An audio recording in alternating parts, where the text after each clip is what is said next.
Welcome to the Marketing Share Podcast. I'm your host, Alec, and with me again is my co-host, Barb. Hey, Alec, how's it going?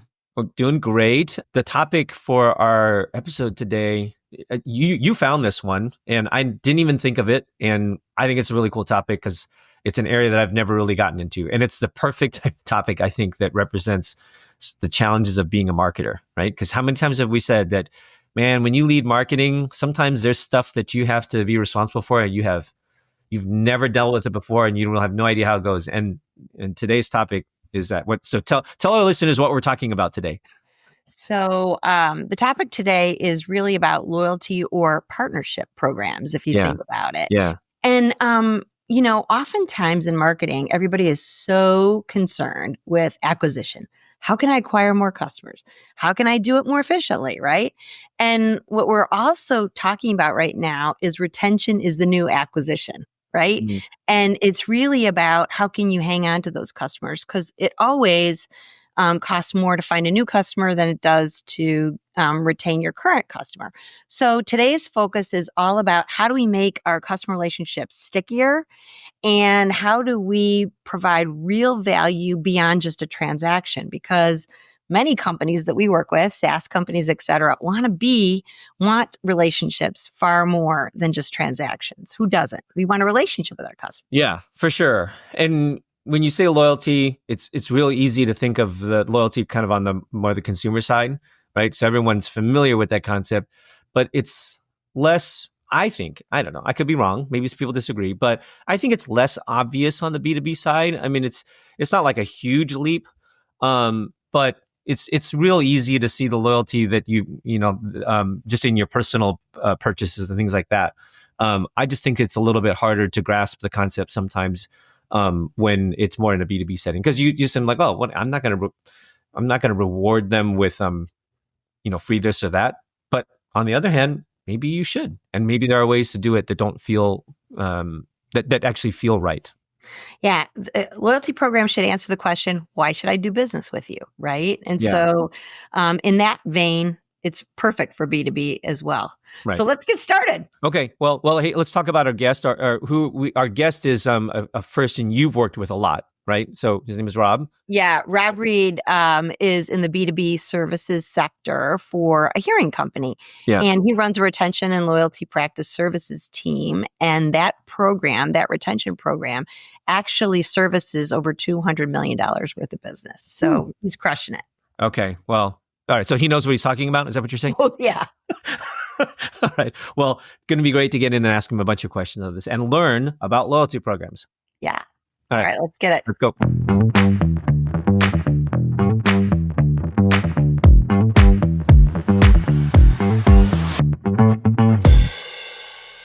Today, I'm super excited. We have a good friend of the Marketing Share podcast with us. His name is Rob Reid.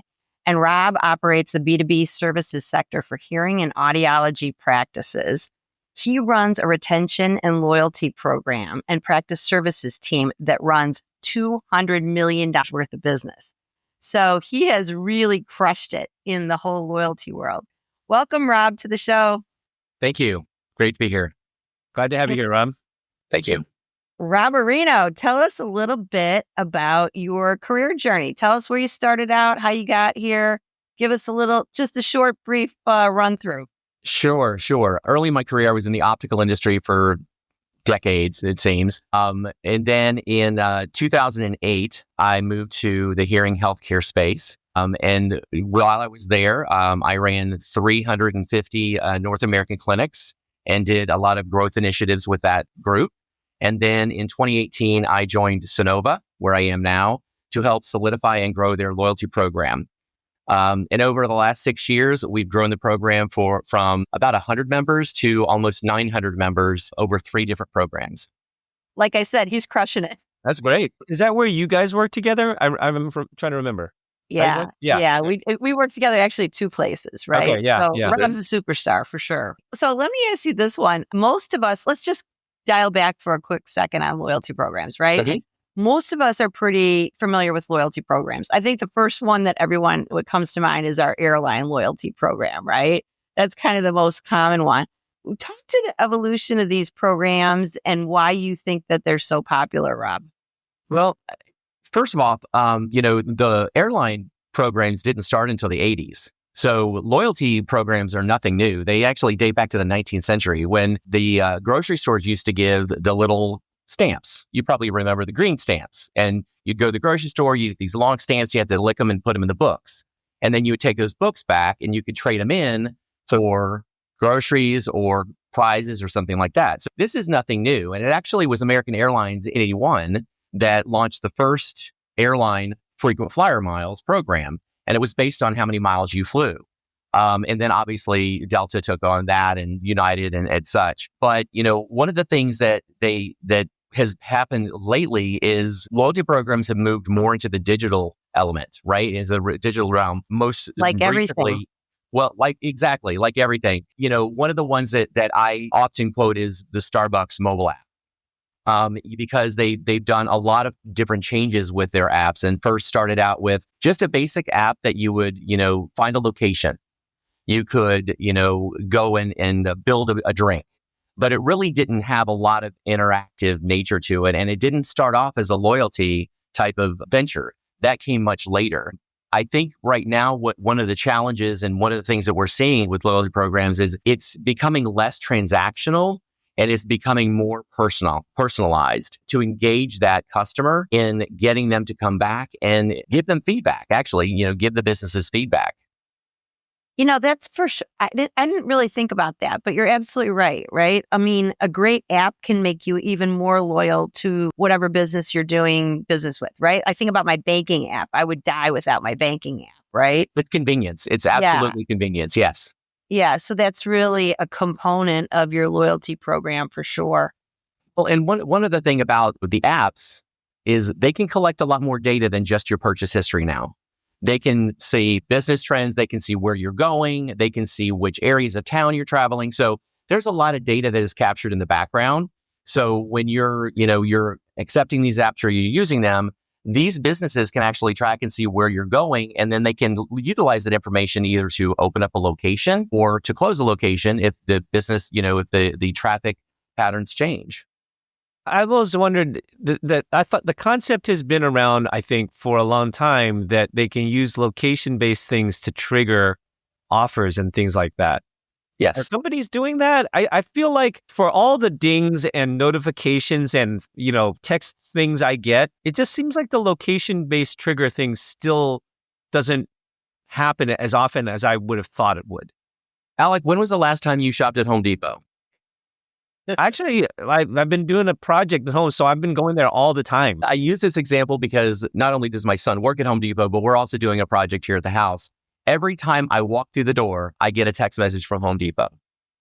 And it's not by coincidence. They know I'm there because I'm connecting to their Wi-Fi or I'm in the general geo-targeted area. Yeah. So your phones these days, I mean, they're pretty expensive, but they do a lot. And the apps are gathering this information, and they're offering services or they're offering offers like sign up for our credit card or here's a discount for the day. Yeah. So it's a lot of information that they're gathering, but then they're giving it back to the customers to make sure that they do stay there and shop. Would I go to a different, like an Ace Hardware? Probably not, because I don't have that same type of relationship with them. Yeah.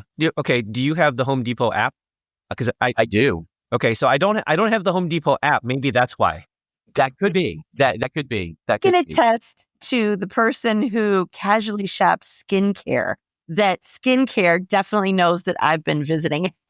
Okay. All right. So it does happen. All right. Yeah. So Rob, what are some of the challenges? Let's think to the marketer who's maybe just starting this out. What are some of the challenges that maybe a marketer might have if they are considering building one of these programs or even sustaining it and giving it some freshness? How do you tackle some of those issues? I would say that, one of the biggest challenges is meeting the demand of your customer. Do you really know what they want, what they need? And you can easily find that out through surveying. And that's what we've done a lot in the past. So if you were starting out trying to figure out, I need to get a loyalty program up and running, or I've inherited one that I don't know is working, talk to your customer. Find out what they need, find out what has worked, what has not worked. That's how we did it. And then you need to react. You need to make those changes pretty quickly. One of the things that we find is that you have to shift quickly. You have to offer things that are going to be meaningful for your customers. And it needs to be something that is going to be a longer term lifespan. But if it's not, you need to be able to be agile and shift and go into a different direction as your customer changes as well. Yeah. Okay. So if we shift from consumer, because I think a lot of people are really, familiar with their consumer loyalty programs, that kind of thing. As I think about it, we do a lot of B2B business. In fact, my little group does quite a bit of B2B healthcare business. So if you are in a B2B situation, are B2B companies using loyalty programs and service programs more frequently now? And how does that work?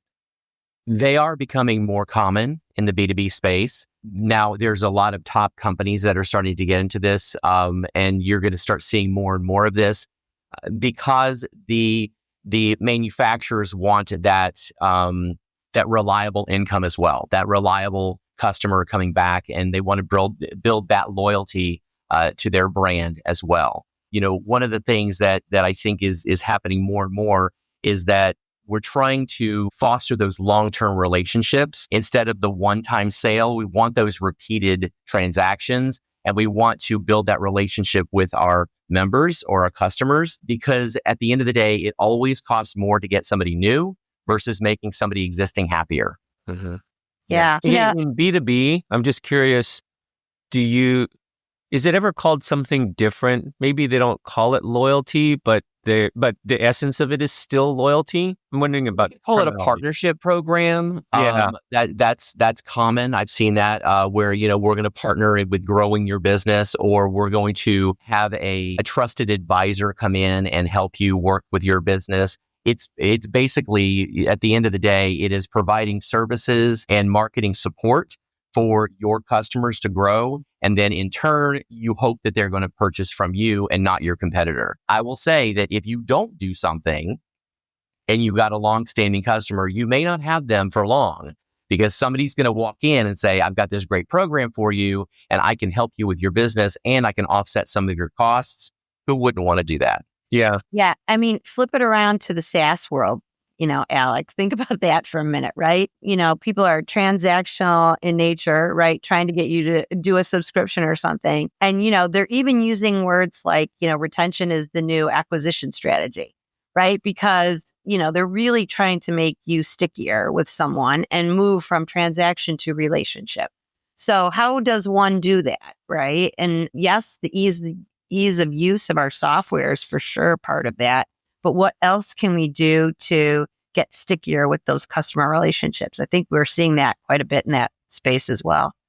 Yeah. So let me dig on that a little bit further with you, Rob, if you don't mind. So on the B2B side, some of the things that you described, to me, they sound a little bit more like work with us or keep working with us because we'll give you we throw in additional value added things like the thing you described, like, hey, we'll give you an advisor and we'll help you, and that just comes with it, right?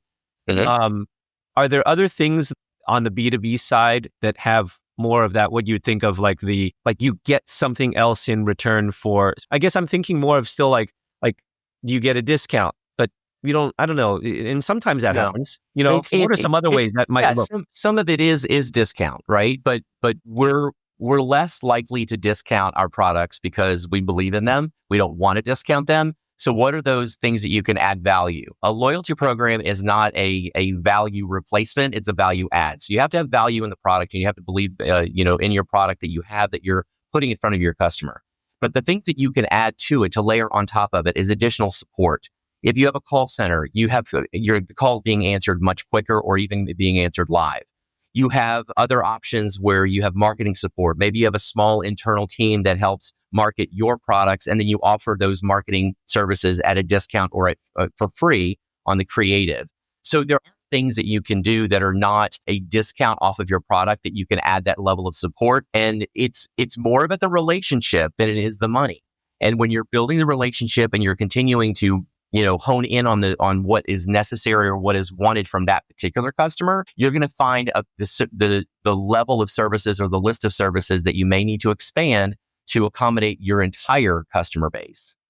Yeah. I think this whole concept is expanding far further than many of us think. Like, I'll even go here, right? You don't think of a loyalty program in healthcare, right? When I needed a new knee, did my knee guy have a loyalty program with the knee manufacturer that I worked with? Probably not. However, he does have actual partnerships and affiliations and those kinds of things. In fact, they disclose it often when you're doing something. I'm a partner of, Smith and Nephew or something like that, where they actually have those relationships. So I think, not traditional loyalty, but I think these partnerships and affiliations go further than people even realize. Absolutely. Barb, we don't necessarily think about, getting fit with a particular device because of a doctor having a relationship. But if you put yourself in that business's shoes and you know that you can get that device on time or early, the scheduling is going to be easier for the patient. You're not going to have to reschedule if something is delayed. The pricing is going to be there because it's appropriately priced to what you wanted to do. And if you have an issue, you can pick up the phone and call somebody. That is more important than anything. So it's not necessarily, are they going to fit somebody with a device that doesn't need the device because of the loyalty program? They may just pick a certain manufacturer because they're getting additional support. And that's what we try to do. Yeah. Yeah. That's absolutely the way it works, right? And I mean, loyalty, it's a form of, I feel comfortable with this business, therefore I repeat business with them, right? Mm-hmm. So it can be service as a component that's driving it as well, to Rob's point on that. I like what you said, that loyalty programs, maybe in B2B, probably B2C too, but they're about value add. Because I think about, I go back to what Barb said in the beginning, right? When you say loyalty program, the first thing most people think of is, airlines. And typically how that works is you reward me for sticking with you, right? I get points, and then I get to accumulate those points. I get a free ticket. Or Starbucks. I go enough times, I build up my stars, and I get a free, coffee or a sandwich. But I think what you described sounds to me like on the B2B side, and I keep going there because, I'm in B2B and a lot of our audience is B2B. On the B2B side, it's more about finding the value and providing that value to customers as a way to keep them engaged, keep them with you. Is that a fair way to look at it? It is. And it's really about finding who you're comfortable with to have those conversations about your business and to say, okay, I'm going to align with them because I believe in their beliefs. I believe in their product. I believe in their customer service. It is all around the relationship that you're building, more so than, again, the niceties of I got 5 stars because, I got Barb a new knee. We don't need that.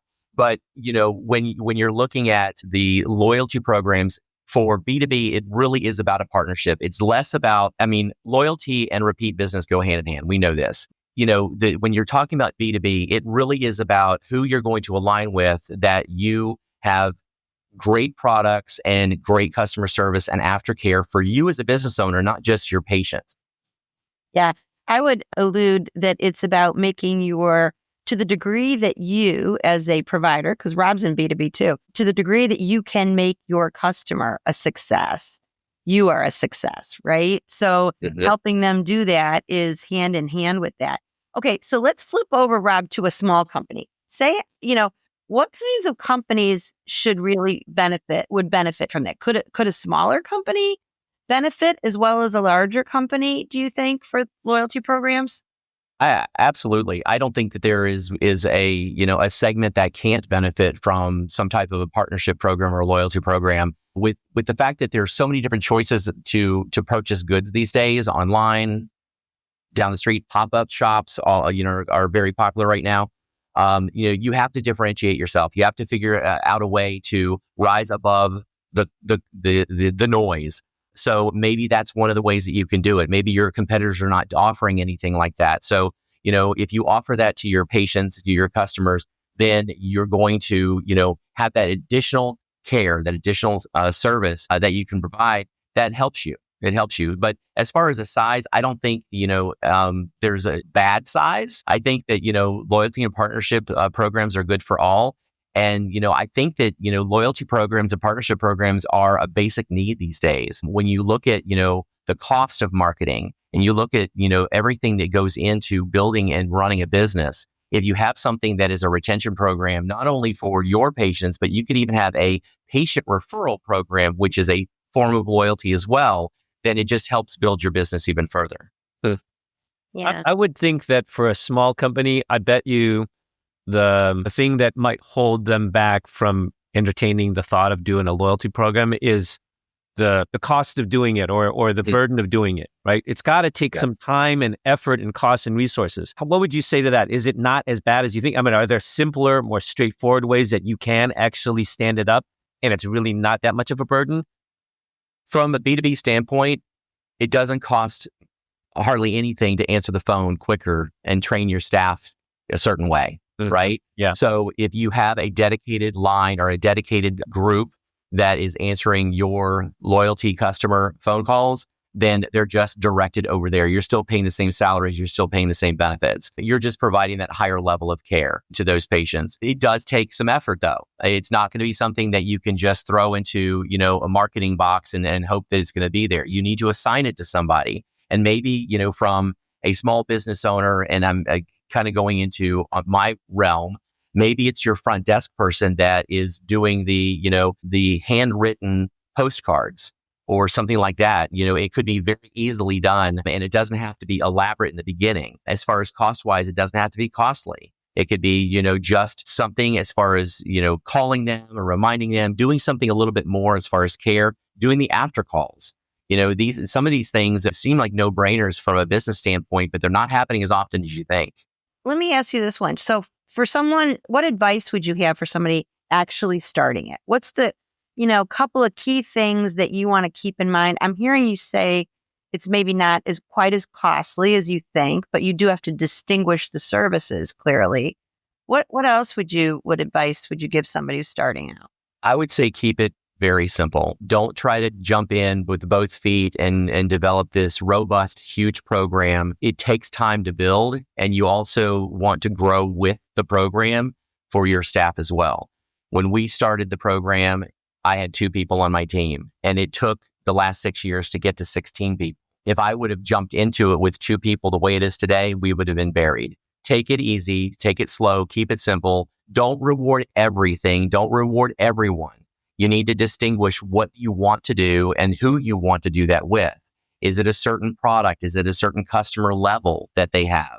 We have 3 different levels with our program, depending on the commitment that they have to us. So how committed are they to you? And then design the program around what you are comfortable with, but then allow the growth to happen as the customers grow as well. I would think that there's probably a little bit of learning to do also on what is the thing that you offer that actually does engage and trigger the loyalty? Maybe there's some learnings. Again, going to start small, right? Test it out. I'm kind of and reading. Then follow up. I think that's what you need to do, and don't let things get stale. Yeah.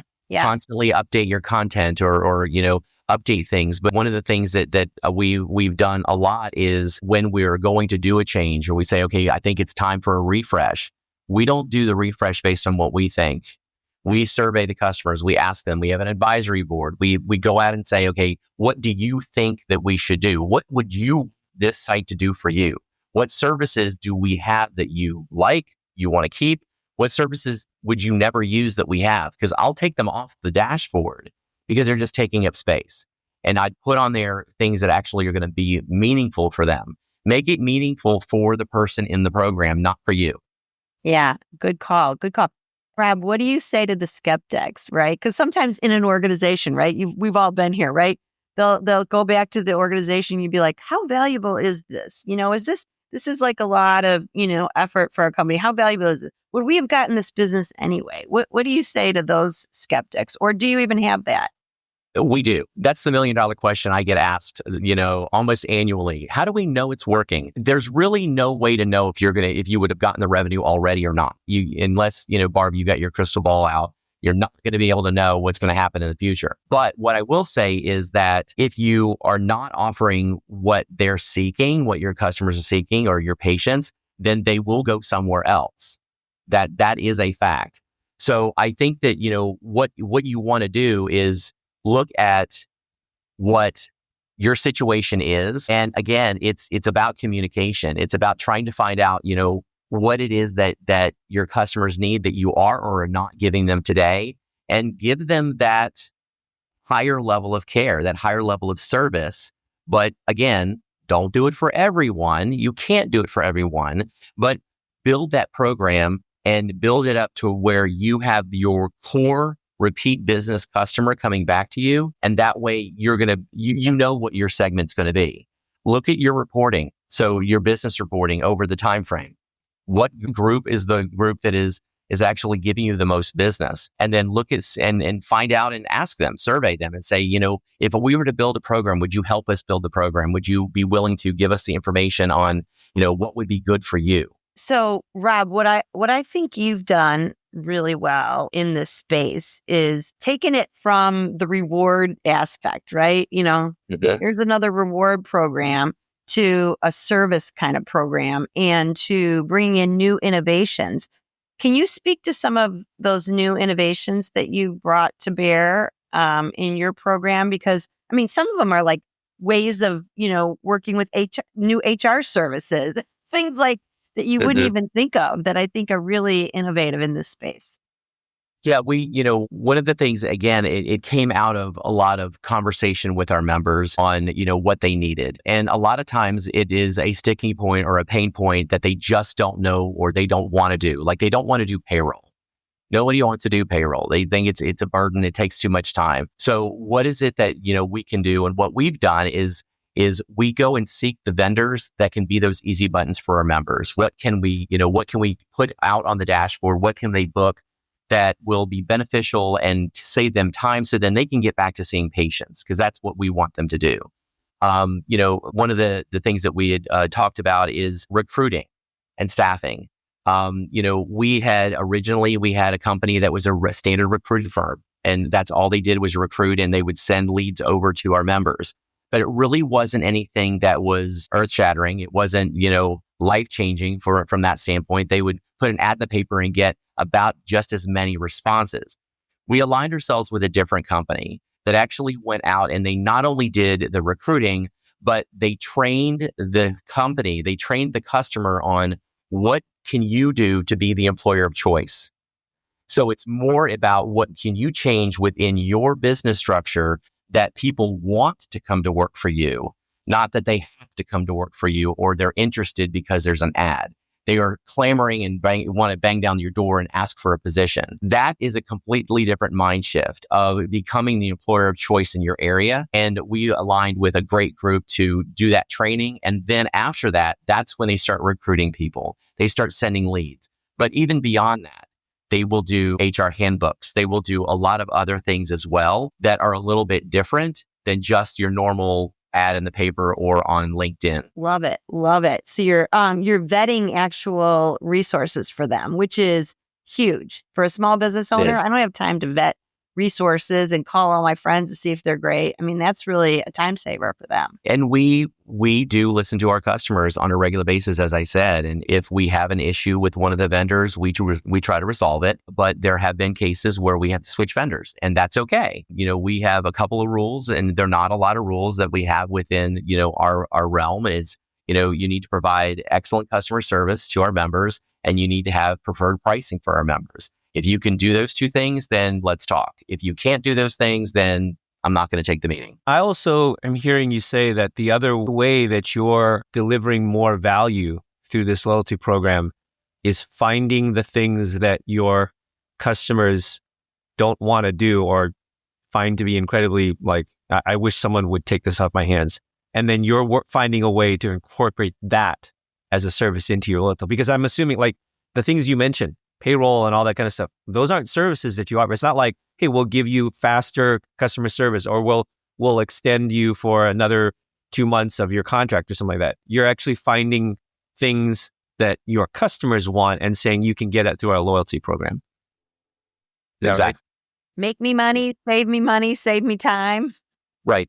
And it's really going to be dependent on your customer and what they, and the industry that you're in. In the audiological industry, we have great members that do great things with patients. They are audiologists. They are, ENT practices. They know how to service a patient and get them to hear better. Mm-hmm. But they're not necessarily a good business owner. They're not necessarily adept to running a business effectively as they are at helping somebody hear better. So we provide them services as an easier way to get those things done. Marketing is one of the things that we highly recommend them to do on a regular basis. And we say, let's take that off your plate. Let's get a 6-month plan together and we're going to execute this for you. All we need is your blessing on the creative. We'll get everything set up and we'll do a set it and forget it. And you don't have to worry about it. And then the patients just flow in and they can concentrate on focusing on the patient care. So you gave us a couple of real world examples, which I love, the payroll one, the marketing, any other things that works to drive the ROI for these businesses? Because, it really, I'm assuming that you do this kind of level of service and this kind of partnership with someone. I'm assuming the ROI is there, but maybe how do you measure it? Does it come through easily? I'm sure it's another magic question that you get, right? It is one of those magic questions. One example that comes to mind, because within the program that we offer, if the member has business related expenses, obviously they can use points. So when they purchase products, they earn points. So again, we're not on the dollar, we're going to something other than that. So they earn points and they can use those points for the services that we offer.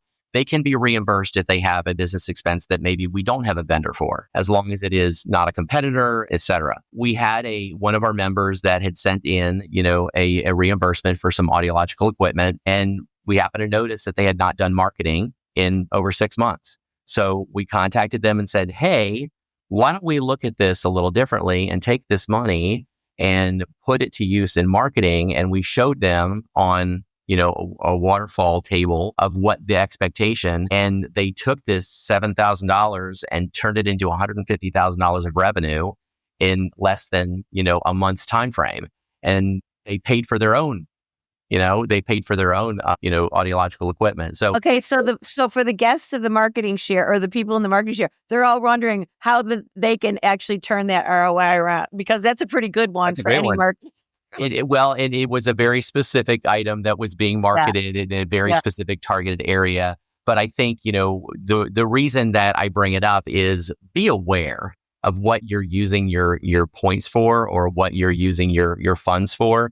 Maximize on them that are going to benefit your business. Yes, I mean, great. I'm going to get $7,000 back for this, this piece of equipment I just bought. Or what if I don't and I take that money and I put it to better use? Then I'm generating revenue for me. So be smart about what you're getting from these loyalty programs and maximize those earnings for your business. Bravo. Hey, Rob, I have a couple of questions I want to go back to because I've been thinking about them as you've been talking, and I have some follow-ups. So how do you know when it makes sense to do a loyalty program? And I loved your answer, but here's a follow-up. And I'm asking you this in the context of, how when to find a good surgeon, the best surgeon is the one that'll tell you don't need surgery, right? So I'm asking you this in that vein, right? I would posit that sometimes you might be in a business where you feel like, hey, look, my retention is good. I don't have a retention program, a problem, excuse me. So in those cases, I might think like, hey, look, I don't really need to have a loyalty program. Do you agree? Or do you think, no, hold on a second. There's another layer to this. I'm kind of just curious as to your reaction to that thought. It might be that situation today, but again, you can't crystal ball it and say, I'm always going to have these patients coming in. There could be a bridge that is out, and then what are you going to do? Your traffic pattern is going to change.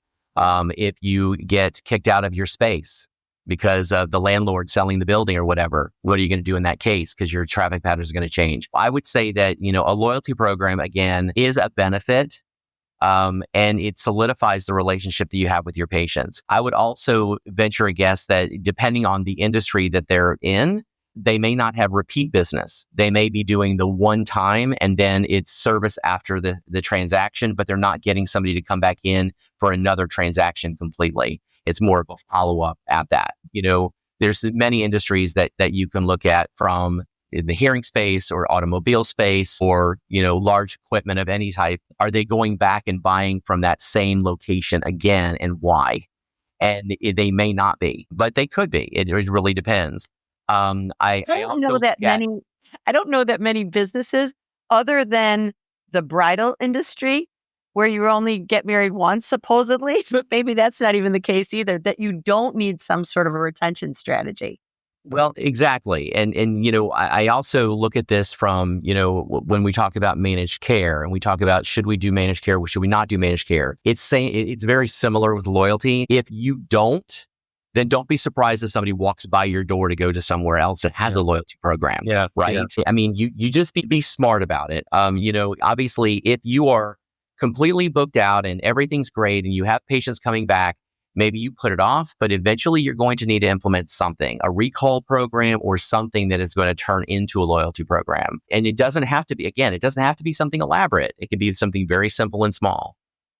I swear I did not ask a question just so that I can answer it, because I only thought of this answer as you were talking. But what you said made me think that the way to maybe potentially rephrase that or reorient your thinking is that if you do have good retention and renewal rates, maybe it's an asset that you want to protect then, right? Don't assume that it's going to continue. Like you said, protect it. And then that might be a reason to then put in place some version of a loyalty program. Yeah. A great offense is a great defense, right? Yeah. And that was the original concept of the loyalty program where I am. It was a protection of market share. Okay. And then I don't like to just protect it. I had to grow it. So we just decided that we're going to, do something a little different, but that's where we are today. Make it even more. Well, that's great. Okay. All right. I love it. Wait, I have another follow-up. I had two. So here's my other one. And we mentioned this to you, I know, when we were kind of in our pre-planning, but a lot of our listeners, and the focus of our show for many listeners, is marketers who are trying to lead marketing, or founders or company owners, right? Who find themselves trying to lead marketing, but there's an aspect of this that they've never dealt with before. And I think loyalty, for me, like, I've never run a loyalty program. So if I stepped into a situation where now all of a sudden, this company has a loyalty program, I don't really know what I'm looking at here, right? So what would be your advice to me if I could have you as my secret, little backroom consultant? If I'm inheriting something and I'm stepping in a situation, how do you know if you have a good loyalty program? How do you know what's wrong or where to look? Where do I even start? Give us just a few give me a little bit of a description of that.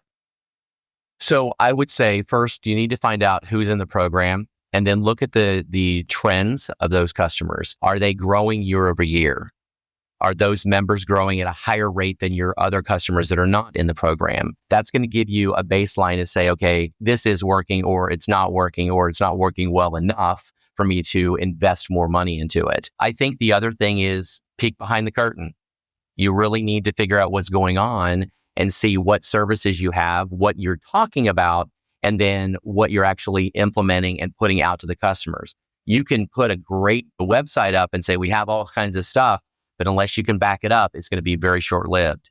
So take a look at what you have. And then again, I say this a lot, communicate. Talk to your patients, talk to your customers, and find out what they need from a program before you start investing a lot of time and effort. Get the information from your customers on what it is that they like about the current program, what they would like about a new program, and then back into that. But don't waste a lot of time up front in making decisions, because you would be surprised at the direction that the customers can take. Sometimes it's aligned with where you're wanting to go, but sometimes you may be completely off and you need to, pivot and go into a different direction. All right. That's great. Good. Okay. So what I heard is the key success recipe is find out from your customers what they want, communicate for sure. Go beyond just the reward, right? How do you make your customer's life easier or better or more productive? Think about, outside the box a bit, and then definitely be agile and be flexible to make sure you can make some pivots. Absolutely. Rob, you Good were advice. awesome today. Yeah. Thank you so much for being part of the Marketing Share. This is our first loyalty program segment, so I know everybody's going to love it. And I know you've given people a lot to think about because you're like going way above and beyond a traditional kind of reward program. So nice work. I'm definitely calling you if I ever have a loyalty program to be my back office secret consultant. You just keep me on speed dial. That's great. Right. Thanks, Rob. Thanks, Rob. Thank you. Appreciate you being here.